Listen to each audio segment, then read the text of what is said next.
안녕하세요. 도구원의 오 작가. 안녕하세요. 도구원 동물병원 원장 이동열입니다. 안녕. 안녕하세요. 자, 우리 구독자분들이 궁금해하시는 오늘의 주제, 과연 어떤 주제인가요? 네, 오늘은 반려동물이 아주 많이 보이는 증상 중에 하나인 구토에 대해서 말씀드려보려고 합니다. 아, 구토요? 네.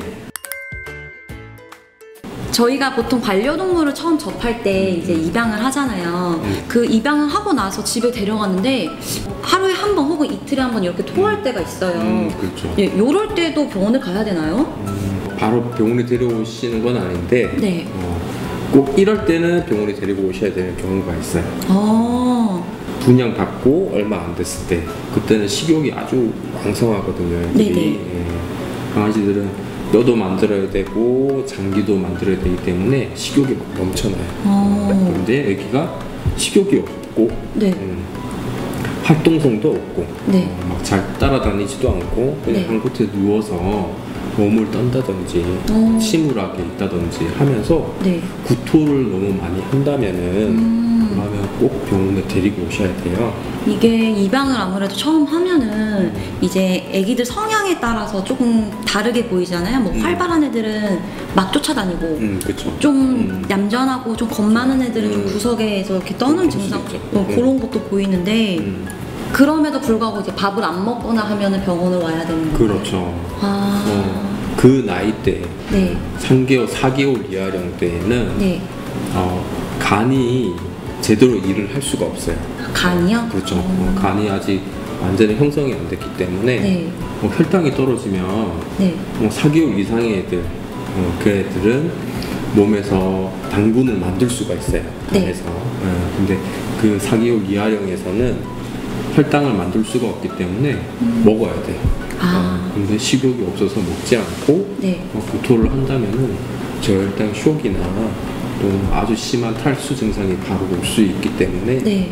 바로 데리고 오셔야 되고요. 네. 특히 분양가든지 네. 일주일 안에 그런 증상들이 보인다면은 바이러스성의 장 질환일 수도 있고 또는 원충이나 기생충 같은 그런 질환들이 있을 수 있으니까 네. 꼭 병원에 데리고 오셔가지고 적절하게 검사하고 치료도 받아보시기 바랍니다. 알겠습니다. 네. 근데 제가 예전에 이런 얘기를 들었었어요. 네. 강아지 치석, 이 치석 제거에는 그 덴탈 튜? 약간 요런 개껌보단 족발 큰 뼈 있죠? 그게 효과가 직방이라는 얘기를 들었는데 요런 그 족발뼈나 요런 걸 먹여도 되는 거예요? 족발뼈는 안 주시는 게 좋습니다. 치석이 정말 잘 제거될 것 같긴 한데 근데 치석이 제거되면서 이빨도 같이 깨져요. 같이 제거되는 거예요? 그렇죠. 그냥? 이빨을 제거시키죠. 족발뼈 같은 경우는 이빨도 부러질 수 있지만은 또 장에도 매우 안 좋을 수 있는데요. 족발뼈나 아니면은 갈비뼈, 닭뼈라든지 이런 것들도 한 번에 많이 먹게 되면은 장에 들어가가지고 보통 뼈를 먹게 되면 강아지들이 한두 번 씻거든요. 근데 씻게 되면은 뼈가 단면이 되게 날카롭잖아요. 근데 그 날카로운 단면을 가진 일정 크기 이상의 뼈들을 이제 삼켰을 경우에 또 많은 양을 삼켰을 때 위에서 싹 다 녹아가지고 내려가면 상관이 없는데 다 녹지 않은 상태에서 소장으로 내려갔을 때 소장벽을 찌르는 경우가 생길 수가 있어요. 근데 찔러서 천공시키는 경우도 있고요. 드물지만 또는 내려가긴 하는데 날카로운 부분이 장벽을 긁고 내려가게 돼요. 그러면 장벽이 긁히니까 얼마나 아프죠. 그렇죠. 염증이 아주 심하게 나타나기 때문에 그런 것들도 심한 구토를 일으키기도 하고요. 내려가다가 좁은 부위를 만나면은 거기에서 탁 막히게 돼요. 이제 그걸 이제 장폐색이라고 하는데요. 장폐색이 되면 장폐색 부위가 괴사가 나타날 수 있어요. 그게 장이 썩는 거예요. 장이 썩게 되면은 복막염이 올 수 있고요. 복막염 때문에 폐혈증도 올 수 있기 때문에 아주 심각한 합병증이 오는 거예요. 그래서 꼭 만약에 뼈 간식을 먹고 또는 이제 뼈를 많이 먹고 구토를 많이 한다면은 병원에 데리고 오셔가지고 검사하고 치료를 좀 받게 하시고요. 뼈 간식 말고도 다른 것들도 장을 폐색시킬 수 있는데 대표적인 게 우리가 자주 쓰는 그 미끄럼 방지 패드 같은 것들 뜯어먹기 참 쉽게 돼 있어요. 말캉말캉. 네, 그렇죠. 네. 또 위산이 높지도 않기 때문에 네. 적절하게 딱 뜯어가지고 딱 먹으면은 위장관 폐색 잘 일으켜요. 네, 이런 경우도 수술하면 많이 겪게 되고, 그리고 실이 정말 위험한데요. 30cm 이상 되는 실이랑 네. 또는 이제 리본 같은 것들, 리본? 길다란 것들. 네. 경험적으로는 이제 피자 네. 보면은 박스 포장하는 리본 있잖아요. 네네. 이거 먹고 위장관 폐색으로 온 애들이 있었어요. 아이고야. 리본의 냄새가 이렇게 피자 냄새가 나니까 맛있는 냄새. 뒤져서 먹었을 거 아니에요. 그래서 씨를 먹고 또는 리본을 먹고 구토를 한다면은 빨리 병원에 오셔야 되는 게 많은 부분이 개사가 될 수 있기 때문에, 만약에 소장 부위가 많이 개사가 됐다면은 수술을 하더라도 소장 많은 부위를 절제를 해내야 되거든요. 추후에 살아가는데 영양분 흡수나 네. 이런 데 많이 부족함이 생길 수가 있어요. 네. 그런 것들도 있고, 또 대표적인 게 과일씨. 예. 요즘 또 한창 과일이 맛있을 때잖아요. 그렇죠. 과일씨 중에 복숭아 또는 이제 자두씨 같은 것들이 문제를 참 많이 일으키고요. 네. 그 외에도 대형견 같은 경우에는 수건 있잖아요. 오, 터그. 그죠. 옷 이런 것들 막 가지고 놀다가 안 보는 사이에 먹는 경우가 있어요. 그래서 위에서 그대로 가득 들어 있어가지고 계속 구토하는 경우도 있어요. 그러면은 이제 애들이 바닥에서 이제 머리카락 같은 거 주워 먹거나 방금 말씀하셨던 실 같은 거 주워 먹었을 때 변에 가끔 걸려서 나오잖아요. 이거 네. 뽑아도 괜찮아요? 절대 손대시면 안 됩니다. 머리카락은 뭐 크게 힘이 없으니까 저희 장은 깨지는 못할 것 같은데, 네. 실은 절대 똥꼬 밖으로 튀어나와 있어도 네. 자꾸 당기시면 안 돼요.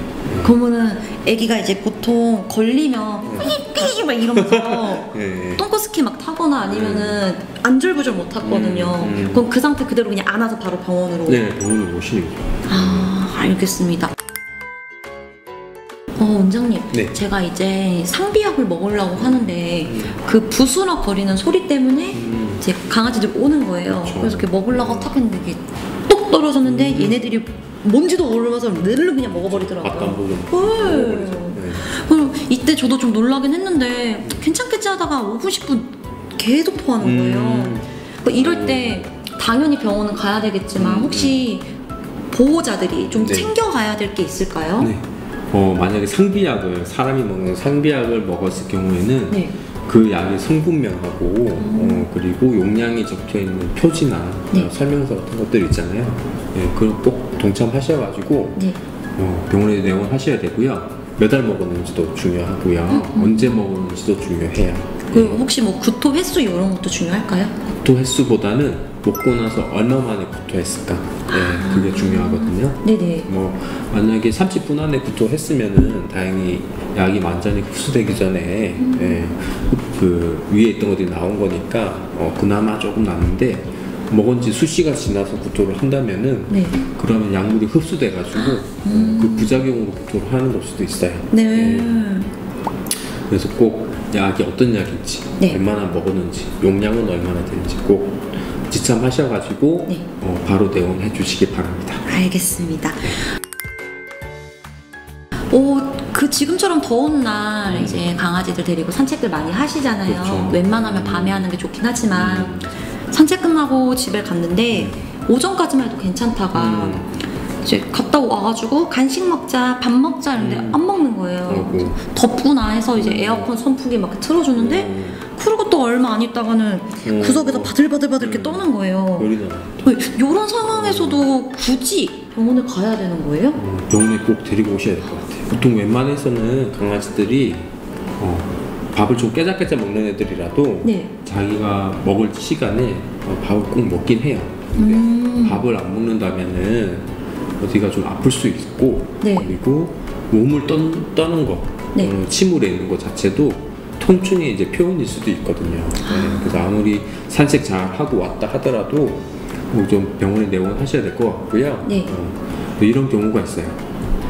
아까 말씀하신 그런 증상들, 밥 안 먹고 네. 몸 떨고 침울해 있는 것들이 대표적으로 급성 췌장염 있을 때 애들이 보이는 특징적인 증상일 수 있거든요. 근데 췌장염 같은 경우는 한 90%는 보통은 이제 특발성으로 알 수 없는 원인으로 보통은 이제 발병을 하는 거고요. 그 외에 한 10% 안쪽으로 고지방 식이를 했을 때 나타나는 경우가 있어요. 실제로 제가 겪은 일인데 강아지가 이제 산책하다가 앞에 족발이 있는 거예요. 보호자 몰래 딱 먹었어요.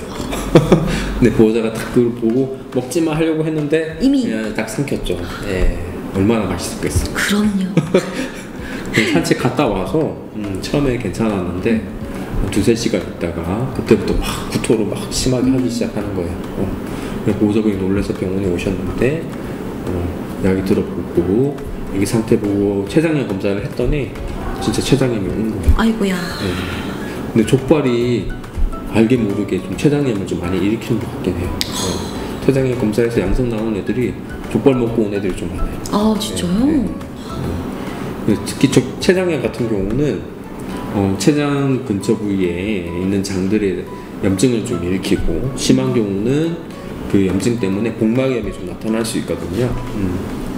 그 복막염은 또 폐혈증을 일으키고 그렇게 되면 치사율도 많이 올라가기 때문에 아까 말씀드린 식욕 없고 몸 떨고 힘 없고 구토할 때 이때는 꼭 병원에 내원하셔가지고 적절하게 검사를 좀 받아보시면 좋을 것 같아요. 췌장염 같은 경우는 병원에서 간단하게 키트 검사가 있으니까 간편하게 검사 받아보실 수 있어요. 그럼 마지막으로 공복토. 이 공복토도 너무 자주 하면은 병원에 가야 되나요?